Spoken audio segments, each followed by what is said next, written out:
Hello guys, आप देख रहे हैं नूर इंस्टीट्यूट। आज हम आपको पढ़ाने वाले हैं यूनिट 2 का चैप्टर नंबर 4। यूनिट 2 का चैप्टर नंबर 4 का क्या नाम है? तार्किक निर्णय निर्माण। और हर्बर्ट साइमन, ये इन्होंने लिखा है, हर्बर्ट साइमन ने। हर्बर्ट साइमन की रचना एडमिनिस्ट्रेशन बिहेवियर, निर्णय प्रक्रिया के अध्ययन की दृष्टि से उल्लेखनीय ग्रंथ माना जाता है। उन्होंने निर्णय निर्माण प्रक्रिया में मूल्य विविधताओं के संदर्भ में मानव व्यवहार का विश्लेषण किया। अब निर्णय निर्माण का अर्थ क्या होता है, आप वो देखिए। सिर्फ निर्णय निर्माण का अर्थ, निर्णय का शाब्दिक अर्थ किसी निष्कर्ष पर पहुंचने से लगाया जाता है। व्यवसाय में परिवर्तन में समापन तथा निर्णय ही लेने पड़ते हैं। प्रबंधकों को उपलब्ध विभिन्न विकल्पों में से श्रेष्ठतम विकल्प का चयन करना पड़ता है, जिससे न्यूनतम लागत पर कम समय में कुशलतापूर्वक कार्यों का समापन किया जा सके। पीटर एफ डॉकन के शब्दों में, एक प्रबंधन जो भी क्रिया करता है वो निर्णय पर आधारित होती है। उसे निर्णय लेकर ही अपने कर्तव्यों का निष्पादन करना पड़ता है। कब व्यवसाय प्रारंभ करें, किसी लोगों को काम करने लगाएं, कितने वस्तु को उत्पादन करें, कच्चा माल कहाँ से क्रय करें, निर्मित माल की बिक्री कहाँ करें, यानी जो बन जाता है माल उसकी बिक्री कहाँ पर करें, आदि निर्णय ही तो है। ये सब क्या है? निर्णय है। अब हमारा निर्णय निर्माण की परिभाषा है। निर्णय निर्माण की परिभाषा क्या क्या वो देखिए। Number 1, RS. डॉबर के शब्दों में, जो आर.एस. डॉबर उन्होंने क्या लिखा निर्णय निर्माण को देखिए। निर्णय के 2 या अधिक विकल्पों में से एक आचरण विकल्प का किसी सिद्धांत के आधार पर चुनाव करने के रूप में परिभाषित किया सकता है। निर्णय लेने का आशय काम समाप्त करना या व्यवहारिक भाषा में किसी निष्कर्ष पर पहुंचना, यानी कि काम समाप्त करने के बाद किसी निष्कर्ष पर पहुंचना ही होता है निर्णय। अब हमारा कुंडच एंड ओडोनेल का अनुसार क्या लिखा गया है। शब्दों एक क्रिया को करने के विभिन्न विकल्पों में से किसी का एक वास्तविक चयन है, ये नियोजन की आत्मा है। थर्ड है हमारा जी.एल.एस. शेकेल के अनुसार, निर्णय लेना रचनात्मक मानसिक क्रिया का वह केंद्र बिंदु है जहां ज्ञान, विचार, भावना तथा कल्पना कार्यपूर्ति के लिए एकीकृत किए जाते हैं। फोर्थ पॉइंट है हमारा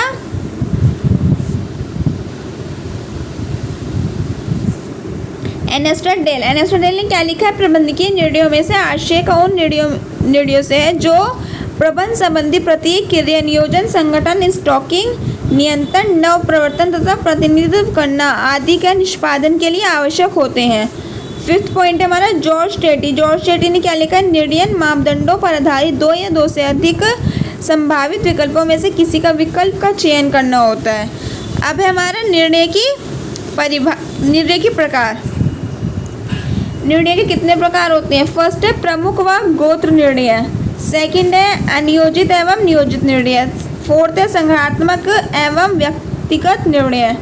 फोर्थ है नैतिक एवं व्यूह रचना संबंधी निर्णय। फिफ्थ है व्यक्तिगत एवं सामूहिक निर्णय। सिक्स्थ है हमारा नीति विषयक निर्णय एवं संचालन संबंधी निर्णय। अब उनके पूरे डिफाइन किया गया। फर्स्ट पॉइंट क्या था हमारा? प्रमुख और गौण निर्णय। जब किसी महत्वपूर्ण विषय पर निर्णय लिए जाते हैं तो इसे प्रमुख निर्णय कहते हैं। इसे आधारभूत निर्णय या महत्वपूर्ण निर्णय भी कहते हैं। भूमि क्रय करना, संयंत्र क्रय करना, वस्तु का मूल्य निर्धारित करना आदि निर्णय इस वर्ग में आते हैं। क्या क्या? भूमि यानी कि कहाँ पे कार्य करेंगे, संयंत्र यानी क्या क्या कार्य करेंगे, वस्तु यानी जो जो उसमें वस्तु लगेंगी, वो इस सब निर्णय में आती है। ऐसे निर्णयों के लिए अत्यधिक सावधानी की आवश्यकता होती है। जब सामान्य मामलों के संबंध में निर्णय लिए जाते हैं जिसके लिए अधिक सोच विचार करने की आवश्यकता नहीं होती, तो ऐसे निर्णय को गोत्र निर्णय कहा जाता है। इनमें स्टेशनरी क्रिया करना, फ़ोन के बिलों का भुगतान करना आदि आते हैं। अब हमारा सेकंड कौन सा था हमारा ऊपर? अनियोजित निर्णय को डिफाइन किया गया, वो देखिए। ऐसे निर्णय जो किसी परिस्थिति विशेष पर अकस्मात लेने पड़ते हैं, जिसके लिए कोई पूर्व योजना नहीं होती, अनियोजित निर्णय कहते हैं। इसके विपरीत ऐसे निर्णय जो किसी पूर्व योजना पर आधारित होते हैं, नियोजित निर्णय कहलाते हैं। नियोजित निर्णय ठोस तथ्यों पर आधारित होते हैं क्योंकि ये पूर्ण निर्णय योजना पर आधारित होते हैं। अब हमारा संगठनात्मक एवं व्यक्तिगत निर्णय, थर्ड निर्णय।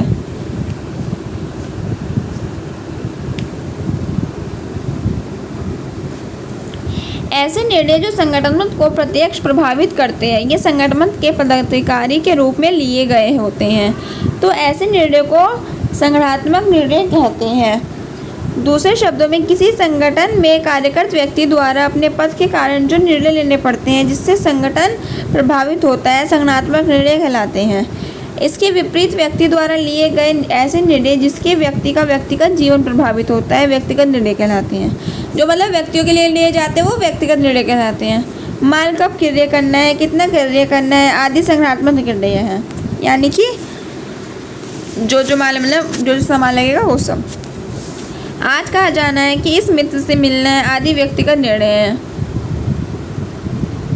अब है हमारा फोर्थ नैतिकता एवं व्यूह रचना संबंधी निर्णय। ऐसे निर्णय जो दिन प्रतिदिन के कार्यों में संबंधित होते हैं नैतिक निर्णय कहलाते हैं, जो हमारे डेली बेस के होते हैं। इन्हें सामान्य निर्णय भी कहते हैं, जैसे दिहाड़ी मजदूर को किए जाने वाले मजदूर भुगतान करना, यानी कि जो जिसने हमारे यहाँ काम करा है उसको पैसे देना। व्यूह रचना संबंधित निर्णय लेना व्यवसाय के लिए कठिन होता है। ये व्यवसाय के भविष्य को प्रभावित करता है तथा समूह संगठन को प्रभावित करता है। ऐसे निर्णय प्रतिनिधियों को पराजित करने तथा व्यवसाय विषम परिस्थितियों में भी सफलता से संचालित करने हेतु किए जाते हैं। फिफ्थ है हमारा व्यक्तिगत एवं सामूहिक निर्णय। फिफ्थ, ऐसे निर्णय जो केवल एक व्यक्ति द्वारा लिए जाते हैं व्यक्तिगत निर्णय कहलाते हैं, जो मतलब ओनली वन पर्सन जो लेते हैं। अकल स्वामित्व व्यवसाय में लिए जाने वाले निर्णय व्यक्तिगत निर्णय कहलाते हैं। ऐसे निर्णय जो एक समूह द्वारा जैसे कि अधिकारियों एवं कर्मचारियों के समूह द्वारा लिए जाते हैं उन्हें सामूहिक निर्णय कहते हैं। अब हमारा नीति विषयक निर्णय एवं संचालन संबंधी निर्णय। 6 नीति विषयक निर्णय संगठन के शीर्ष प्रबंधन द्वारा लिए जाते हैं। ये संगठन के आधारभूत नीतियों से संबंधित होते हैं। लाभांश की दर निर्धारित करना, कर्मचारियों को प्रशिक्षण देना आदि नीति विषय निर्णयों में श्रेणी में आते हैं। संचालन संबंधी निर्णय निम्न स्तरीय प्रबंधन द्वारा लिए जाते हैं। किसी व्यक्ति को कौन सा काम करना है, कितना काम आज का काम आज हो जाना चाहिए आदि संचालन संबंधी निर्णय में आते हैं, यानी कि टाइम ड्यूरेशन बनाना, यानी कि इतने टाइम में इतना कार्य करना, उस किस में आते हैं संबंधी निर्णय, संचालन संबंधी निर्णय में। अब हमारा निर्णय का महत्व, और निर्णय का महत्व क्या क्या होता है वो देखिए।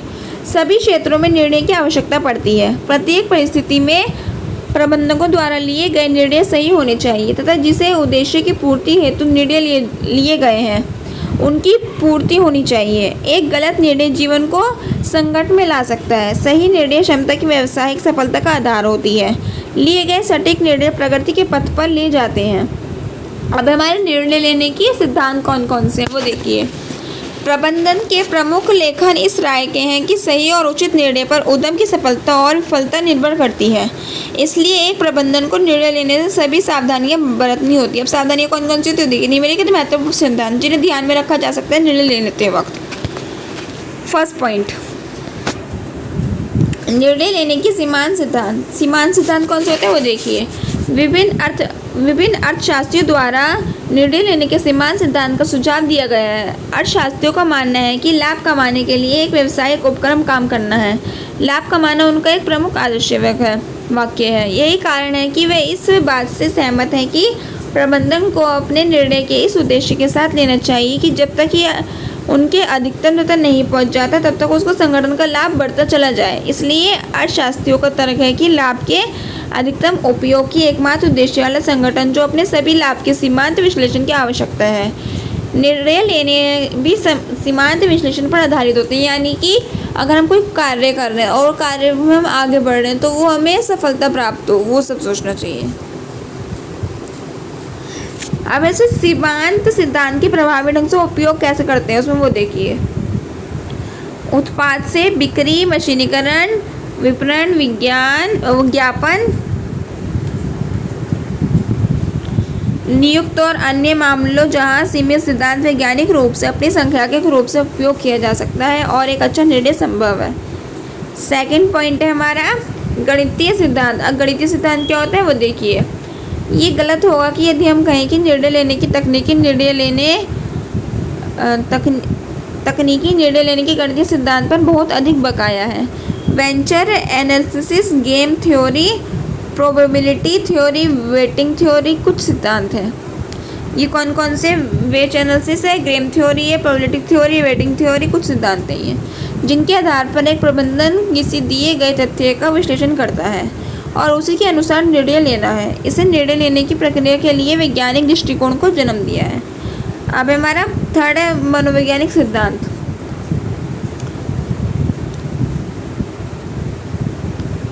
संगठन की प्रकृति, आकार और उद्देश्य निर्णय लेने से महत्वपूर्ण भूमिका निभाते हैं।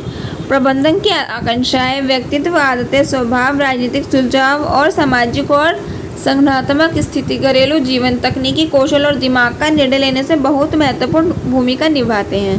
वे निर्णय लेने से मदद करते हैं। वे सभी किसी न किसी रूप में प्रबंधन द्वारा लिए गए निर्णय पर प्रभाव छोड़ते हैं। इसमें कोई संदेह नहीं है कि प्रबंधन के तय करने के लिए स्वतंत्र नहीं है कि वह क्या चाहता है। वह अपनी जिम्मेदारियों और जवाबदेही से भी बंधे हुए हैं, लेकिन प्रबंधन के मनोविज्ञान का उसके लिए किए गए निर्णय पर असर पड़ता है और इसे तथ्यों को एक तरफ नहीं रखा जा सकता। निर्णय लेना एक मानसिक प्रक्रिया है और जो लोग जानबूझकर और अंतिम निर्णय लेने वाले व्यक्तियों के मनोविज्ञान को निर्णय लेने से निश्चित रूप से कहते हैं। अब है हमारा फोर्थ है सीमित कारकों का सिद्धांत। लिए गए निर्णय सीमित कारकों पर आधारित होते हैं कि फिर वह उन्हें सरल तथ्यों के कारक अच्छा माना जाता है कि परिस्थितियों में ये एकमात्र संभावना थी। इस सिद्धांत में ये उभर कर आता है कि हालांकि निर्णय लेने की कई विकल्प उपलब्ध है, लेकिन ये केवल न उन विकल्पों पर ध्यान देता है जो समय, उद्देश्यों और परिस्थितियों के अनुकूल होते हैं और जिनका मानव क्षमता पर विचार करते हुए ठीक से और गहन विश्लेषण किया जा सकता है और फिर अंत में उनमें से एक हो सकता है विकल्प को चुना जाता है जो निर्णय का आधार बनता है। फिफ्थ पॉइंट हमारा वैकल्पिक का सिद्धांत। निर्णय पसंद का कार्य ये एक चेन प्रक्रिया है। कई उपलब्ध विकल्पों में से प्रबंधन को वह चुनना पड़ता है जिसे वह दिए गए परिस्थितियों और उद्देश्यों में सर्वश्रेष्ठ मानते हैं। 6 पॉइंट है हमारा भागीदारी का सिद्धांत। ये हमारा लास्ट सिद्धांत है। ये सिद्धांत मानव व्यवहार, मानव संबंध और मनोवैज्ञानिक पर आधारित है। हर इंसान चाहता है कि उसका इलाज एक महत्वपूर्ण व्यक्ति के रूप में किया जाए यदि उसके लिए वीआईपी उपचार करना संभव ना हो। ये संगठन को प्रत्येक व्यक्ति से कम से कम उन लोगों से अधिकतम प्राप्त करने में मदद करता है जिन्हें महत्व और सम्मान का स्थान दिया गया है। भागीदारी का संकेत है कि उपनिर्देश भले ही वे चिंतित ना हो, उसमें परामर्श किए जाना चाहिए और उनके दृष्टिकोण पर उचित भार दिया जाना चाहिए। जापानी ऐसा करते हैं कि जापानी संस्थान, व्यापार या सरकार सर्वसम्मति से निर्णय लेते हैं। इससे उन सभी को लगता है कि वे निर्णय का बहुत हिस्सा है। जब तक कोई समझौता ना हो, जापानी अपनी लंबाई और संगठन की चौड़ाई पर एक प्रस्तावित निर्णय पर बहस करते हैं। आज हमारा यूनिट 2 का चैप्टर नंबर 1 कंप्लीट होता है। Thank you so much. आज की वीडियो में इतना ही।